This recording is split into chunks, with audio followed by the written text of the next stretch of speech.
जय हिंद दोस्तों, स्वागत है आपका हमारे YouTube चैनल एग्ज़ाम ट्री पे। एग्ज़ाम ट्री पर तहे दिल से स्वागत। आज हम लोग फिर से बिहार लाइब्रेरी धमाकेदार प्रैक्टिस सेट, बिहार लाइब्रेरी का जो ऑलरेडी वैकेंसी आने वाली है, नियमावली आ चुकी है, अधियाचना जल्द ही अगले महीने तक आ जाएगी।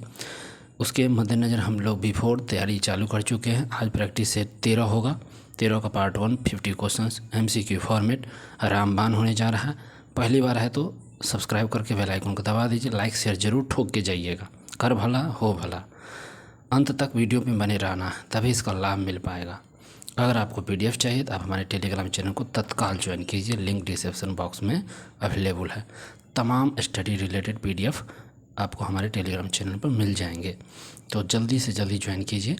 चलेंगे हम लोग बिना देर किए क्वेश्चंस पे। बिहार लाइब्रेरी धमाकेदार library BPSC librarian practice set 13। Question number एक क्या है? कोलन क्लासिफिकेशंस के मुख्य वर्ग लाइब्रेरी साइंस में पुस्तक बुक को किस श्रेणी में क्रमबद्ध किया जाता है? जो कोलन क्लासिफिकेशंस का मुख्य वर्ग होता है लाइब्रेरी का, उसमें पूछा है बुक को किस क्रम में सजाया जाता है। तो उसका श्रम होता है पॉप्सी भी क्रम है? नहीं, अपूपा होगा, अपूपा। इसका अपूपा सी द करेक्ट हो जाएगा। पॉप्सी का ई क्रम नहीं है, कोलन का नहीं होता है, तो अपूपा याद रखिएगा। नेक्स्ट क्वेश्चन है 2। भारत में विश्वविद्यालय पुस्तकालय में ओपन एक्सेस प्रणाली की शुरुआत सबसे पहले किसके द्वारा की गई थी? ओपन एक्सेस प्रणाली की शुरुआत अगर पूछा जाएगा भारत में तो हो जाएगा RS Ranganathan. B is the correct. यहाँ हमारा आंसर जो है बी इज द करेक्ट हो जाएगा। Next question 3 number. 13 अंकों वाले ISBN नंबर के कितने भाग होते हैं? जो 13 नंबर वाले अंक होते हैं उसके IBSN का कितने भाग होते हैं? तो उसके भाग होते हैं 5 भाग होते हैं। नेक्स्ट क्वेश्चन करेंगे 4 नंबर। किसी विशिष्ट उपयोगकर्ता के लिए सबसे उपयुक्त दस्तावेज की पहचान करने के लिए कौन सी सेवा सर्वाधिक उपयोगी होती है? तो वो सेवा कौन सी है? तो सेलेक्टिव डिसमेंशंस ऑफ इंफॉर्मेशन जो होता है ये बिल्कुल करेक्ट होता है। नेक्स्ट क्वेश्चन 5 नंबर है। 5 नंबर, शोधकर्ता जो इनमें से क्या है? शोधकर्ता जो होते हैं इनमें से क्या होते हैं? तो शोधकर्ता both consumers and generators of information. तो ये डी हमारा करेक्ट हो जाएगा इसका। तो both consumers and detonators of information जो होते हैं शोधकर्ता होते हैं। 6 नंबर क्वेश्चन। पुस्तकालय भवन का स्थान का चुनाव पुस्तकालय विज्ञान के किस नियम के निहितार्थ होता है? जो भवन का स्थान चुनाव पुस्तकालय किया जाता है तो किस नियम के अनुसार होता है? तो वो नियम होता है फर्स्ट नियम के अनुसार होता है। अगला प्रश्न 7। निर्मित कार्य के स्वामित्व का दावा करने का लेखन का अधिकार निम्न के अंतर्गत है। इसमें लेखन करने का जो अधिकार है निम्न के अंतर्गत है, तो किसके अंतर्गत ये आ जाएगा? तो ये आ जाएगा इंटेलेक्चुअल प्रॉपर्टी राइट्स के अंतर्गत आ जाएगा यहाँ पे। नेक्स्ट क्वेश्चन है, पॉडकास्ट डिजिटल ऑडियो सामग्री है जो पॉडकास्ट होस्टिंग सेवा का उपयोग करके इंटरनेट पर वितरित की जाती है। इसके विकासकर्ता कौन है? तो इसके जो विकासकर्ता है बिल्कुल है आदम क्यूरी एंड डेव वीनर हो जाएंगे। D is the correct. 9 number question है, इनमें से कौन सा युग्म सही नहीं है? कौन सा युग्म सही नहीं है? तो बिंग एप्पल जो है ये बिल्कुल ये सही नहीं है, बाकी सारे सही है।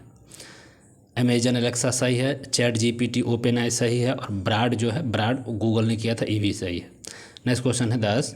इनमें से कौन युग्म सही नहीं है? अब तो रंगनाथन जो पॉप्सी अभी हुआ था ये बिल्कुल ये सही नहीं है, बाकी INBS है, BS केसवान ठीक है, लू IST है, कटर RDS ये सब सही है। 11। भारत सरकार के सांस्कृतिक विभाग के मंत्री या उनके नामांकित व्यक्ति RRLF के क्या होते हैं? जो RRLF होते हैं उसके क्या होते हैं? भारत सरकार के संस्कृति विभाग के मंत्री जो उसके क्या होते हैं? तो ये बिल्कुल होते हैं चेयरमैन कहलाते हैं, उसके चेयरमैन। नेक्स्ट क्वेश्चन है अगला। दुनिया का पहला माइक्रो कंप्यूटर था डैश। दुनिया का पहला माइक्रो कंप्यूटर था, तो ये था डैश प्रो 386 जो था ना, यह दुनिया का पहला माइक्रो कंप्यूटर था, डैश प्रो 386। अगला क्वेश्चन है 13। पुस्तकालय और सूचना प्रणाली पर राष्ट्रीय नीति किसके द्वारा तैयार की जाती है? तो राष्ट्रीय नीति जो तैयार की जाती है बिल्कुल RRLF होता है, ये इसके द्वारा की जाती है। नेक्स्ट क्वेश्चन है 14। भारत के लिए पुस्तकालय विकास योजना का मसौदा तैयार किया जाता है, तो कौन तैयार करेगा? तो RS रंगनाथन के द्वारा ही इसकी समिति के द्वारा तैयार की जाती है। नेक्स्ट क्वेश्चन 15, पुस्तक वितरण अधिनियम के तहत प्रकाशक को प्रत्येक डिपोजिटर पुस्तकालय की पुस्तक की गिनती प्रति होनी चाहिए, तो कितनी होनी चाहिए? तो ये होनी चाहिए एक कॉपी होनी चाहिए। नेक्स्ट क्वेश्चन, RRF द्वारा प्रायोजित Indian catalogue and public programme CIP परियोजना प्रोजेक्ट्स वर्तमान में कितने भाषाओं को कवर करती है? तो टोटल भाषा 13 भाषा को ये कवर करता है, 13 भाषा। नेक्स्ट क्वेश्चन है, सॉफ्टवेयर का जुड़वा है जो किसी मौजूदा एप्लीकेशन पर नई सुविधाएं जोड़ता है या कार्यक्षमता को बढ़ाता है। डैश सॉफ्टवेयर का एक जुड़वा है जो किसी मौजूद एप्लीकेशन पर नई सुविधाएं को जोड़ता है और कार्यक्षमता को बढ़ाता है। तो ये क्या कौन करता है? तो ये बिल्कुल करता है पग इन बिल्कुल करेक्ट हो जाएगा ए। नेक्स्ट क्वेश्चन है 18, बड़े आकार वाली पुस्तकों के लिए संग्रह संख्या निर्माण में प्रयोग की जाती है। तो बड़े आकार वाली पुस्तकों के लिए संग्रह संख्या निर्माण में प्रयोग की जाती है, तो क्या की जाती है? तो ओवरलाइन की जाती है, ओवरलाइन। नेक्स्ट क्वेश्चन है, वह पुस्तकालय जो कानून द्वारा राष्ट्र में प्रकाशित प्रत्येक पुस्तक की एक निःशुल्क प्रति प्राप्त करने के हकदार होते हैं, वो क्या कहलाते हैं? तो वो डिपोजिटर लाइब्रेरी कहलाते हैं, डिपोजिटर लाइब्रेरी कहलाएंगे, बी करेक्ट। नेक्स्ट क्वेश्चन 20 है, वह पुस्तकालय जो समाज के सभी सदस्यों को उम्र, लिंग, जाति और पंथ के भेदभाव के बिना सेवा प्रदान करती है, तो वह पुस्तकालय क्या कहलाता है? तो वह पुस्तकालय कहलाता है पब्लिक पुस्तकालय, बी द करेक्ट, पब्लिक पुस्तकालय। नेक्स्ट क्वेश्चन है 21, अगला प्रश्न है 21, पुस्तकों का वर्गीकरण सूचीकरण निम्नलिखित की पूर्ति में योगदान देता है। तो पुस्तकों का जो वर्गीकरण सूचीकरण निम्नलिखित पूर्ति के में योगदान देता है, तो वो किस में योगदान देगा?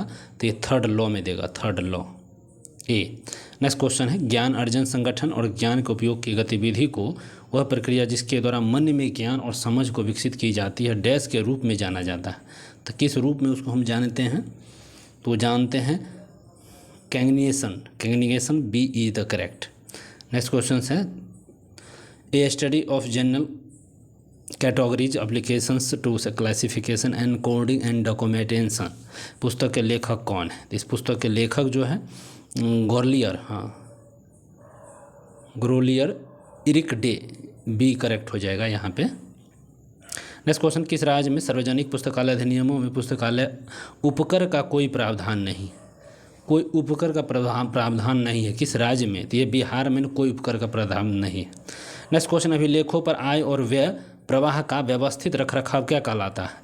तो व्यवस्थित प्रभाव जो कहलाता है क्या कहलाता है? तो फेंसिंग कहलाएगा, फेंसिंग। नेक्स्ट क्वेश्चन, आंकड़ों को पूर्व निर्धारित क्रम में व्यवस्थित करना क्या कहलाता है? आंकड़ों को पूर्व निर्धारित क्रम में व्यवस्थित करना क्या कहलाएगा? तो यह व्यवस्थित करना कहलाता है प्रोसेसिंग। नेक्स्ट क्वेश्चन, कंप्यूटर शब्दावली और उपयोग में बग का क्या अर्थ होता है? कंप्यूटर शब्दावली और उपयोग में बग का अर्थ पूछा गया है, तो इस बग का अर्थ होता है programming error, D is the correct. Next question है, a study of general category application to classification and coding a documents पुस्तक किस वर्ष प्रकाशित की गई थी? यह किस वर्ष हुआ था प्रकाशन? तो 1963 में, 1963 में। नेक्स्ट क्वेश्चन, MS वर्ड क्या है? MS वर्ड की बात कीजिएगा तो एन एप्लीकेशन सॉफ्टवेयर है, B is the correct, MS Word एक एप्लीकेशन सॉफ्टवेयर है। नेक्स्ट क्वेश्चन है, study of general categories application of classification and coding and documentations पुस्तक किसके द्वारा प्रकाशित की गई थी? इसका जो प्रकाशन किस संस्थान या द्वारा किया गया था सो पूछ दिया गया है, तो ये हो गया था यूनेस्को के द्वारा, डी। नेक्स्ट क्वेश्चन 31, निम्नलिखित में से कौन सा एक बहुउपयोगकर्ता सॉफ्टवेयर है? तो कौन एक बहुउपयोगकर्ता सॉफ्टवेयर हो जाएगा? तो ये हो जाएगा यूनिक्स और लिनक्स, सी। नेक्स्ट क्वेश्चन है, द्विबिंदु वर्गीकरण CC के मुख्य वर्ग बी के अंतर्गत 9B किसके लिए है? तो जो 9B आता है बिल्कुल ठीक है, एस्ट्रोनॉमी के लिए हो जाएगा, सी। नेक्स्ट क्वेश्चन है 33, मॉड्यूलेशंस का कैनन किसके अंतर्गत आता है? मॉड्यूलेशन का जो कैनन आता है या किसके अंतर्गत आएगा? तो चेन के अंतर्गत आता है, चेन, ए। नेक्स्ट क्वेश्चन है, RS रंगनाथन द्वारा किन पुस्तक के प्रथम बार सूचीकरण के लिए उपसूत्र का वर्णन किया गया था? रंगनाथन द्वारा जो पूछा किन पुस्तक में प्रथम बार सूचीकरण में उपसूत्र का वर्णन किया गया था? तो ये वर्णन हुआ था थ्योरी ऑफ, ठीक है, कैटालॉग में, थ्योरी ऑफ कैटालॉग में। नेक्स्ट क्वेश्चन है, कोलन वर्गीकरण के अनुसार मुख्य वर्ग भी को 5 को क्या कहा जाता है? तो कोलन वर्गीकरण के अनुसार मुख्य रूप से जो 5 को क्या कहेंगे? तो उसमें कहते हैं हिस्ट्री, 5 को हिस्ट्री कहेंगे। नेक्स्ट क्वेश्चन है वर्गीकरण का एक योजना, वर्गीकरण का एक योजना जो पुस्तकों की कुछ विशेषताओं पर आधारित है, जो विषय वस्तु के संबंध में विश्वसनीय मार्गदर्शन प्रदान नहीं करता है। तो विश्वसनीय नहीं करेगा तो आर्टिफिशियल जो क्लासिफिकेशन है यही नहीं करेगा। नेक्स्ट क्वेश्चन, वर्गीकरण की किस योजना में लघु और प्रमुख दोनों विषयों के अंकन में अंतराल छोड़कर व्यवस्थित करने का प्रावधान किया गया है? तो कोनों में तो डिवाइड डेसिमल, ठीक है, डिवाइड डेसिमल क्लासिफिकेशन जो है बी इज द करेक्ट हो जाएगा यहाँ पे। नेक्स्ट क्वेश्चन, वह कार्य जो अपने आप में एक विषय के रूप में व्यवहार किया जाता है, वह कार्य जो अपने आप में एक विषय के रूप में व्यवहार किया जाएगा, ठीक है, क्वासी सब्जेक्ट कहते हैं, ठीक है, हाँ क्वासी सब्जेक्ट कहा जाता है। 39, इनमें से कौन सा ETD electronics theses and distractions database है?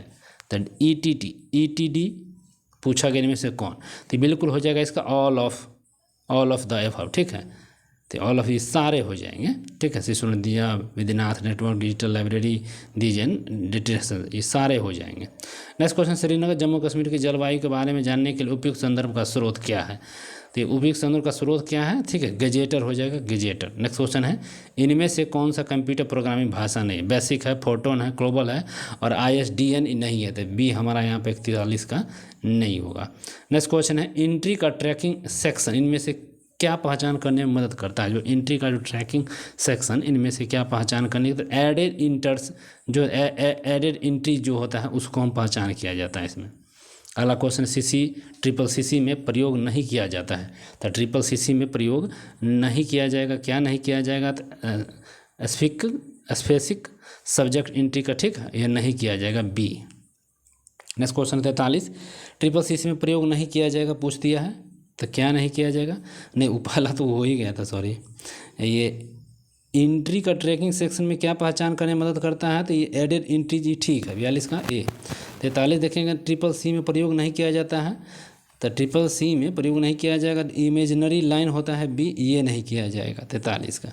नेक्स्ट क्वेश्चन 44, भारत में ओपन जनरल एक्सेस सिस्टम मुख्य रूप से किसके द्वारा प्रकाशित किया जाता है? तो ये किया जाता है, ठीक, इन्फ्लीनेट, INFIBNET, इन्फ्लीनेट के द्वारा नहीं किया जाता है। नेक्स्ट क्वेश्चन है, सूचना उत्पाद और प्रक्रिया दोनों है और विवरण किसके द्वारा दिया जाता है? सूचना उत्पाद और प्रक्रिया दोनों है और विवरण किसके द्वारा ये दी जाती है? तो ये दी जाती है जे मार्टिन के द्वारा, जे मार्टिन के द्वारा। नेक्स्ट क्वेश्चन, साहित्य के लिए पाथफाइंडर है, साहित्य के लिए पाथफाइंडर क्या है? तो साहित्य के लिए अब्स्ट्रैक्ट जो होता है यही पाथफाइंडर का काम करती है।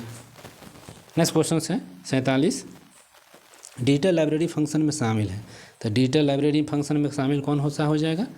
तो डिजिटल लाइब्रेरी फंक्शन में शामिल है ऑल ऑफ दीज, ठीक है, कैटेगरीज एंड कंप्यूटिंग पहला और एब्स्ट्रैक्टिंग एंड रिव्यूइंग दूसरा और स्टोरेज एंड मैनेजमेंट तीसरा, ये ऑल हो जाएगा इसमें। नेक्स्ट क्वेश्चन 48, डेटाबेस में शब्दावली किसके द्वारा नियंत्रित किया जाती है? तो डेटाबेस में शब्दावली जो किसके द्वारा नियंत्रित की जाती है इसको पूछ दिया है यहाँ पे।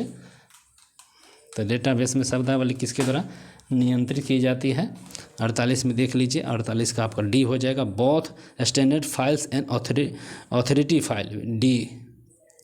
नेक्स्ट क्वेश्चन 49 है, ठीक है, cataloguing principle and practice and inquiry 1954 के संपादक कौन है? तो 1954 के संपादक है मार्टिन, ठीक है, मैरी पिगोट यहाँ पर हो जाएंगे, बिल्कुल करेक्ट, सी। और ये वीडियो अंतिम और लास्ट क्वेश्चन है, शोधगंगा है, शोधगंगा क्या है? एक प्रकार का शोधगंगा ETT डाटाबेस है, शोधगंगा क्या है? ETT डाटाबेस है। तो चलिए बस रहने देते हैं, आज के लिए इतना ही। धन्यवाद देखने के लिए। कोई सुझाव, कोई मशवरा, कुछ तो बिल्कुल कमेंट करें, जितना हो सके अपने दोस्तों को शेयर कर दीजिए, लाइक कर दीजिए। Bye bye, take care.